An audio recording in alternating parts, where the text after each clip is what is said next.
안녕하세요, 원지입니다.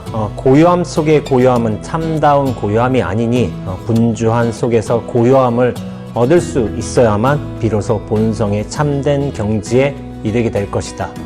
즐거움 속에서의 즐거움은 참된 즐거움이 아니니 괴로움 속에서 즐거움을 얻을 수 있어야만 비로소 마음의 참된 깃들을 볼 수 있는 것이다. 방금 전해드린 말씀은 책임담의 한 글귀인데요.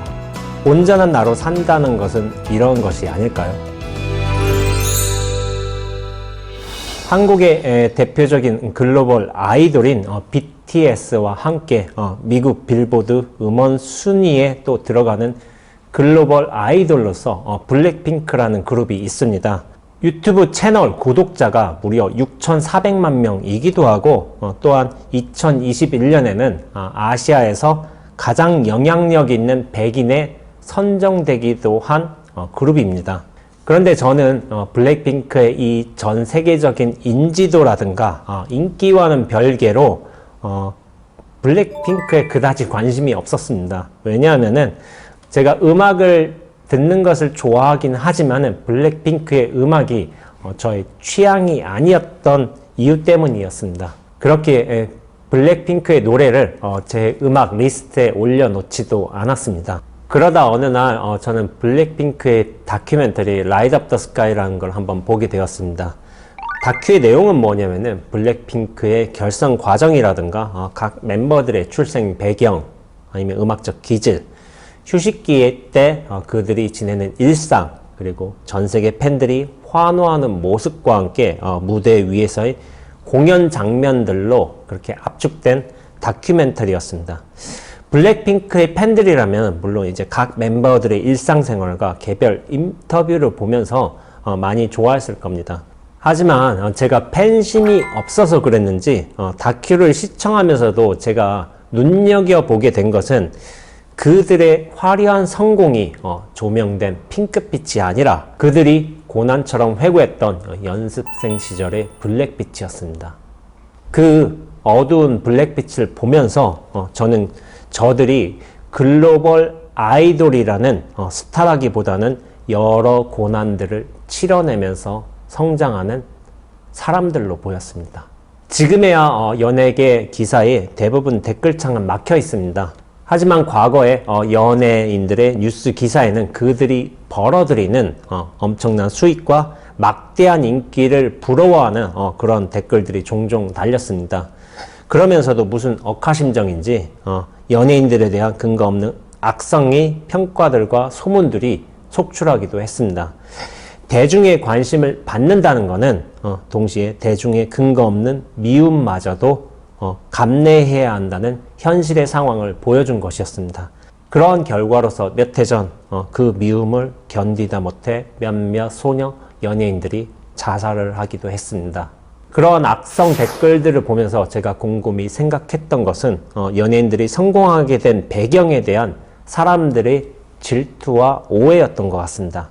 누군가는 얼굴이 예뻐서, 또 누군가는 부모가 지원을 해줘서, 또 누군가는 회사를 잘 만나서 그렇게 어린 나이에 엄청난 인기를 누리고 있고 또한 막대한 돈을 벌게 되었다는 그런 질투 어린 시선들이었습니다. 사람들에게 많은 관심과 사랑을 받고 또한 온갖 좋은 옷을 입으면서 또한 좋은 대접을 받고 좋은 숙소에서 지내는 모습은 물론 사람들의 부러움을 살 만한 일이었습니다.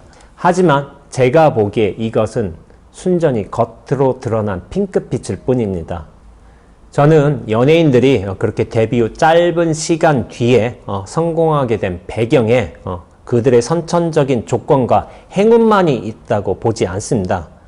물론 사실관계로 따지고 보자면 블랙핑크는 데뷔한 지 2주 만에 지상파 음악 프로그램에서 1위를 차지했습니다. 그 누군가는 영향력이 막대한 회사의 도움을 받아서 그렇게 손쉽게 1위를 차지했다고 생각할지도 모르겠습니다. 그리고 그 블랙핑크가 아무런 장애 없이 성공 가도를 달리기만 한 것으로 보일 수도 있을 겁니다. 하지만 사실로 살펴보자면은 그들이 음악방송에서 1위를 차지하기 전에 블랙핑크로 데뷔하기 위해 평균 7년의 혹독한 연습생 생활을 거쳐야만 했습니다. 하지만 다큐를 보면서 저는 블랙핑크가 음악 프로그램에서 1위를 차지했다는 어떤 감격적인 사실보다는 블랙비치로 암울했던 연습생 기간이 오히려 눈에 들어오게 되었습니다. 블랙핑크는 처음에 9명으로 연습생 생활을 시작했습니다. 모두들 성공의 열망을 품고 연습 생활에 들어갔을 겁니다. 하지만 그들에게 주어진 휴식 시간은 2주에 단 하루였습니다. 한 달에 단 이틀 뿐이었던 겁니다. 그렇게 한 달에 28일 동안에는 매일 14시간의 트레이닝을 받아야 했습니다. 춤과 노래, 발성, 학습, 외국어 등등의 수업을 끊임없이 받아야 했고 매달 창작의 결과물들을 내서 회사 프로듀서들에게 이제 평가받아야만 했습니다. 회사에서 연습하기도 모자란 시간이었기 때문에 집에 갈 여유조차도 없었습니다. 그렇게 적정한 휴식 시간조차도 없는 연습생 생활이 힘들어서 몇몇 친구들은 부모님과 통화하면서 울기도 했습니다. 또래의 다른 평범한 친구들은 학교를 다니면서 친구들과 추억이나 경험을 쌓는데 이 친구들은 각자의 창작물에 대한 회사 측에서의 월말 평가에 따라서 연습생 신분에서 하나둘씩 방출되는 까닭에 극심한 스트레스를 받고 있었습니다. 그렇게 회사로부터 이제 저조한 평가를 받고 떠나가는 연습생 친구를 배웅하면서 같이 부둥켜 안고 울다가도 곧바로 이제 오전 트레이닝 시간을 가져야만 했던 겁니다.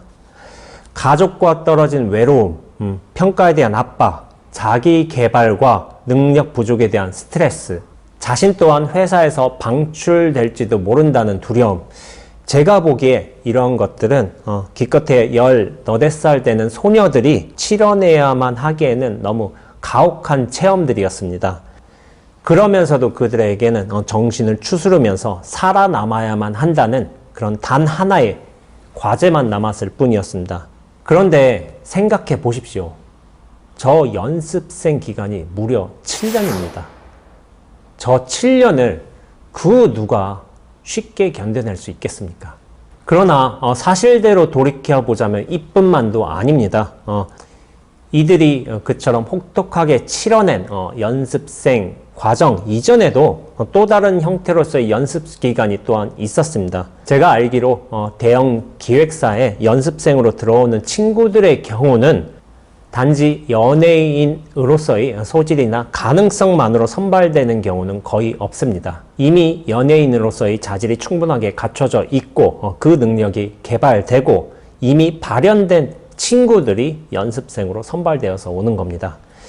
기획사에서 연습생으로 들어오기 이전부터 이미 서너 살 때부터 자신들의 특기에 따라 춤을 따라서 배웠고 비슷한 나이에 또한 노래도 배웠습니다. 그들이 연습생으로 선발되기 이전에도 말하자면 10년 정도의 자발적인 노력과 연습 기간이 또한 있었던 겁니다. 이렇게 보자면은 블랙핑크가 지상파 음악 프로그램에서 1위를 하게 된 데에는 2주 만의 시간이 필요했던 게 아닙니다. 체계적으로 트레이닝을 받아온 기획사 시스템에서의 혹독한 7년만이 필요했던 것도 아닙니다. 태어남으로부터 시작된 그 익힘의 시간으로서 어떻게 보면 삶 전체가 필요했던 겁니다. 음악방송 1위를 하게 된 데에는 그 껍질과 같은 2주만 보면 안 됩니다. 저 결과를 이루어내기 위해서 그들이 치러내야만 했던 고통과 두려움, 아이돌로서 자질을 갖추기 위한 끈질긴 노력과 땀도 같이 보아야 한다는 겁니다. 저 성공만 본다면은 그 누군가는 저들이 물어서 악플을 달 수도 있을 겁니다. 하지만 다큐멘터리를 통해서 저는 저 소녀들의 인내를 보았기에 어떻게 보면 어린 소녀들을 일지언정 저는 그들에게 존경의 마음을 품게 되었습니다. 그러면서 저는 블랙핑크가 속한 아이돌판이 아니라 제가 속한 수행판에 대해서도 한번 생각해 보게 되었습니다. 제가 선언에서 정진하며 느낀 사실이기도 하지만은 간혹 수행을 하면서 처음부터 발군의 기질을 보인 좀 수행자가 있기도 합니다. 저와 같이 수행을 하신 분들 중에 도반 스님들 중에도 분명 그러한 분들이 있었습니다. 남보다 곧잘 선정에 들어가고 좌선 자세도 흐트러지지도 않고 혼침에 빠지는 경우도 거의 없었고 경전이나 어록에 대한 이해도 상당한 분이 분명히 있었던 겁니다. 이럴 경우 대부분의 사람들은 상근기라 수행을 잘한다 라는 식으로 해석을 하기도 합니다. 그렇게 수행을 처음부터 잘하는 이유에 대해서 달리 이해할 방법이 없기 때문에 전생부터 쌓아온 성근을 막연하게 언급하는 경우도 많습니다. 하지만 저는 이런 해석을 그다지 신임하지는 않습니다.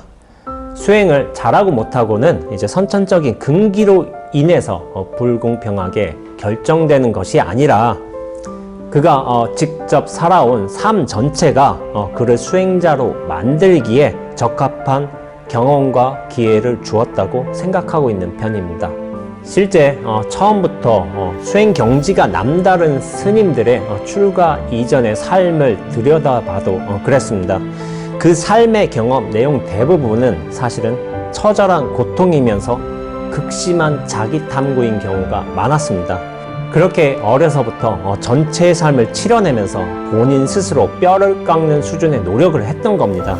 삶의 경험에서 우러난 그런 실패와 눈물이 모여서 수행을 해나가기에 적합한 근기를 형성했던 것이지, 근기라는 게 결코 선천적으로 타고난 것이 아님을 저는 여러 뛰어난 수행자들을 통해서 확인했던 겁니다.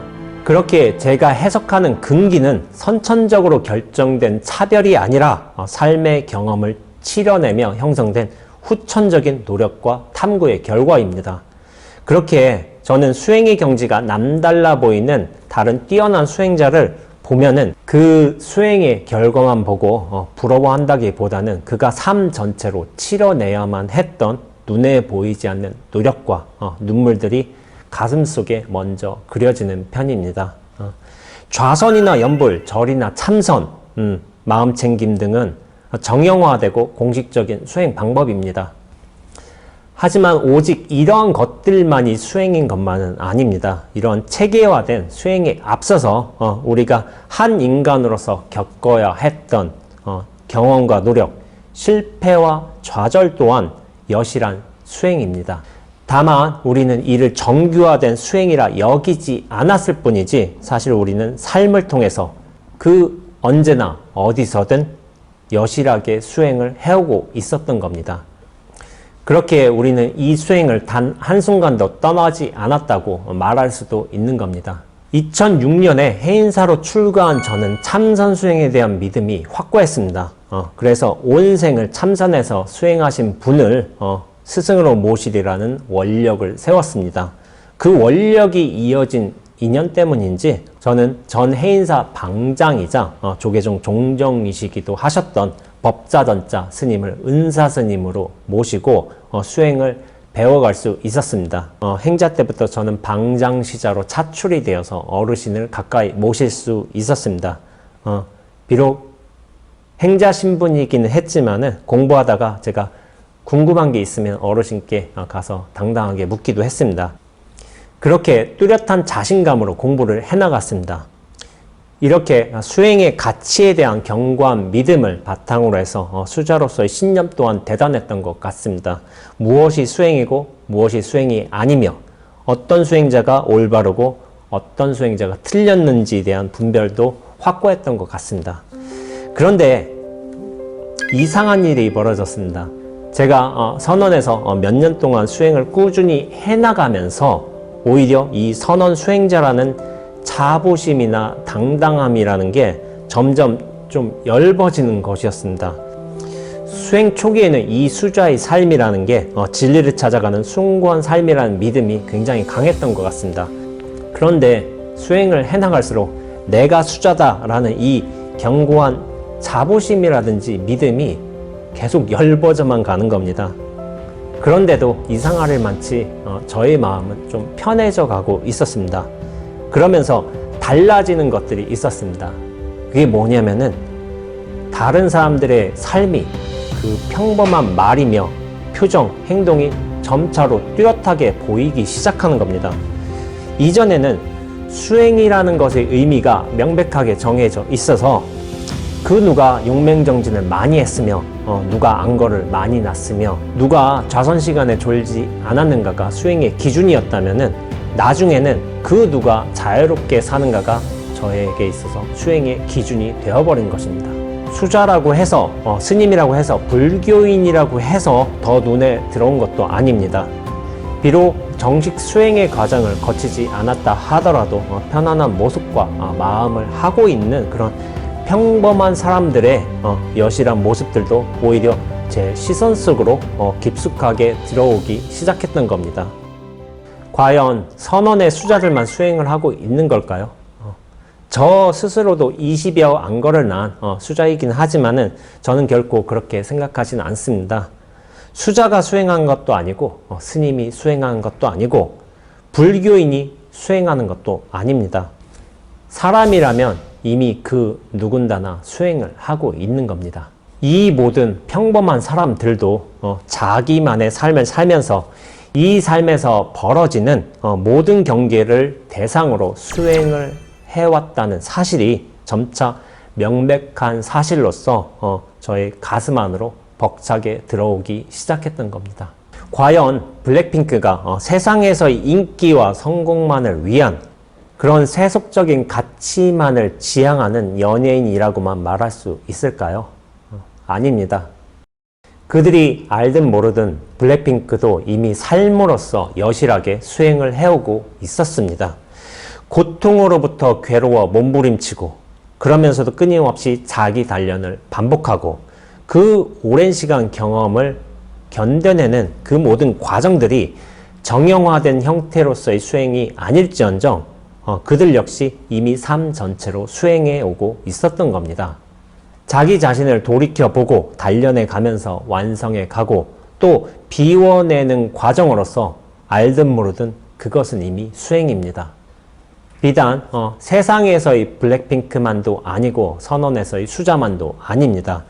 세상의 그 모든 사람들이 눈앞이라는 삶의 거대한 터전에서 각자의 인연과 경계에 맞게끔 여러 가지 형태로서의 다양한 모습의 수행을 해오고 있었던 겁니다. 그들은 그것을 모른다. 그러나 이미 그것을 하고 있다. 이 글귀는 제가 대학을 다니면서 종종 노트에 적어놨던 글귀였습니다. 그러면서 저는 이 문장에서 과연 그것이 무엇일까를 끈질기게 탐구해왔던 것 같습니다.